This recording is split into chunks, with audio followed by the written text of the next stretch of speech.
Good morning, everyone. I'm back with the deep water the deep water, and it's on page number 27, fifth paragraph.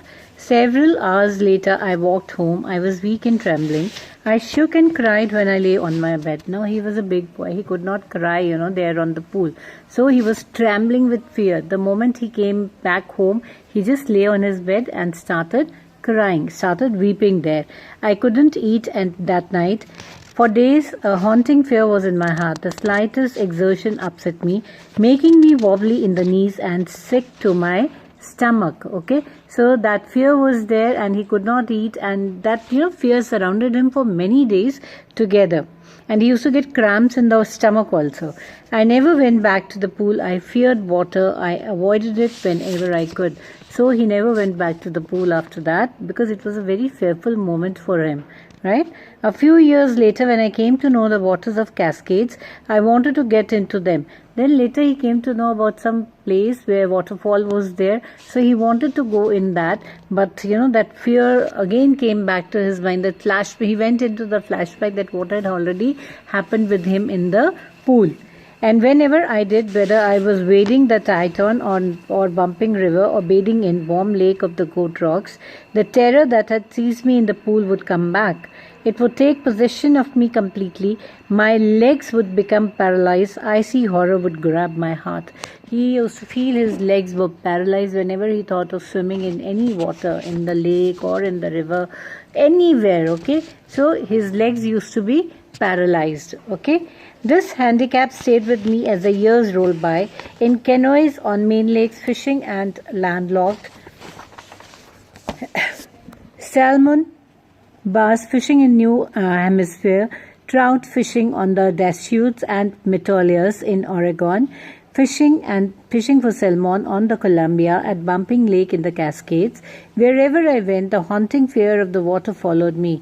It ruined my fishing trips, deprived me of the joy and canoeing, boating and swimming. Canoeing means when you go in the water in small boats, okay? So he used to, he wanted to enjoy all these things, but he could not because of the fear. Whenever he thought of going to all these places mentioned there in the water, but that fear surrounded him. The fear had, grabbed him like this that he could not open up to go for swimming. I used every way I knew to overcome this fear, but it held me firmly in its grip. Finally, one October, I decided to get an instructor and learn to swim. Then he could not leave it, he could not leave swimming. So what he did, he finally hired one instructor and he wanted to learn swimming. I went to a pool and practiced 5 days a week, an hour each day. Got it? 5 days he went to the pool for just one hour every day. The instructor put a belt around me. That's a safety measure that you put a belt around the waist, and one corner of the rope should be in the hand of the instructor, and then you can move into the pool. That way you are safe also, okay? An hour each day, instructor put a belt around me. A rope attached to the belt went through a pulley that ran on an overhead cable. He held on to the end of the rope and we went back and forth. He says that one side of the rope was in the hand of the coach, okay, and he started swimming like this, to and fro, okay. Then on each trip across the pool, a bit of the panic seized me. He says every time I used to go into the pool, that fear was there, it used to come again, flashback used to come back, okay. And then each time the instructor relaxed his hold on the rope and I went under, some of the old terror returned and my legs froze, okay, that he would not come out of that fear. Then he taught me to put my face under water and exhale, and to raise my nose and inhale. He started putting his head like this and brought his head out of the water, right? And it was 3 months before the tension began to slack. Then he taught me to put my face under water and exhale, and to raise my nose and inhale. To take the breath inside. That is called inhaling. Exhaling means when you just pass on your air out, right? I repeated the exercise hundreds of times. Bit by bit, I shed part of the panic that seized me when my head went under water. Next, he held me at the side of the pool and had me kick with my legs. For weeks, I did just that. At first, my legs refused to work, but they gradually relaxed, and finally, I could command them.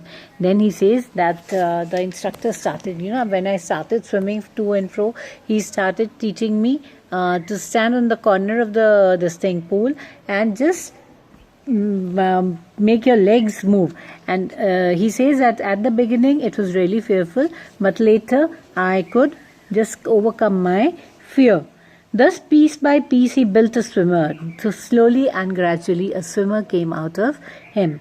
And when he had perfected each piece, he put them together into an integrated whole. In April, he said, now you can swim. Dive off and swim the length of the pool crawl stroke. Okay. He says that you have to dive from up. Okay. Dive down, dive into the water and start swimming. Now you can swim. I did. The instructor was finished. Everything, the instructions given to him by the instructor, he learned all these things and he started swimming. But I was not finished. I still wondered if I would be terror-stricken when I was alone in the pool. I tried it. I swam the length up and down. Tiny vestiges of the old terror would return. He thought he was not so very confident about himself, whether he will be able to swim in the pool all by himself or not, without the instructor. And he says that old terror used to come back again. But slowly and gradually it went off. But now I could frown and say to that terror, trying to scare me, well, here's to you, look. And off I'd go for another length of the pool. He terrorized the terror, that confidence came into him, and Douglas was now a complete swimmer, and he was trying to terrorize his fear. This went on until July, but I was still not satisfied. I was not sure that all the terror had left. So I went to Lake Wentworth in New Hampshire, dived off a dock at the Triggs Island and swam 2 miles across the lake to Stamp Island. I swam the crawl, breaststroke, side stroke and backstroke. These are all the strokes which the swimmers generally learn. Okay, the backstroke, the breaststroke, the butterfly stroke, the side stroke. Okay. Only once did the terror return. It happened just once. He says that the terror came back. When I was in the middle of the lake, I put my face under and saw it in miniature. I laughed and said, well, Mr. Terror, what do you think you can do to me? I fled and I swam on. He was little terrorized, but then he told the terror, what are you trying to? Okay.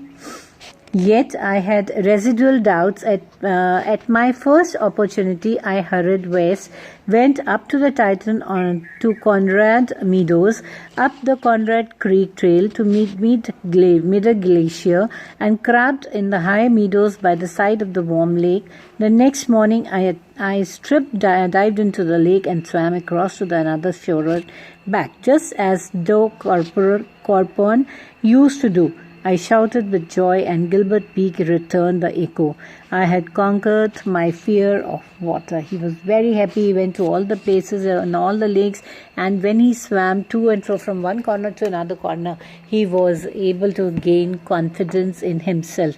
And he shouted, once with happiness that he has overcome his fear. The experience had a deep meaning for me, as only those who have known stark terror and conquered it can appreciate. In death there is peace, there is terror only in the fear of death. In death, once you are dead, it's all peaceful. But when you are dying, it becomes very painful, fearful, okay? Nobody can accept death, nobody. Everybody is fearful, even I am. There is terror only in the fear of death, as Roosevelt knew when he said, all we have to fear is fear itself. Dar ko dara do, dar ko bhaga do, right? Fear the fear, right? Because I had experienced both the sensation of dying and the terror that fear of it can produce. The will to live somehow grew in intensity. At last I felt released, free to walk the trails and climb the peaks and to brush inside the fear. Okay, so here we end up the lesson. He was able to gain the confidence, he was able to fear the fear in him, and he became the complete swimmer. And that fear was not there. That is the most important thing. Whenever you do something, you should all have confidence in yourself, and there should not be any, no point of fear should fear you ever, okay? So be good children, never be afraid of anything, right? You are all smart enough to handle the situations, fine? Thank you so much. Next video I'm coming up with the question answers, okay? Thank you.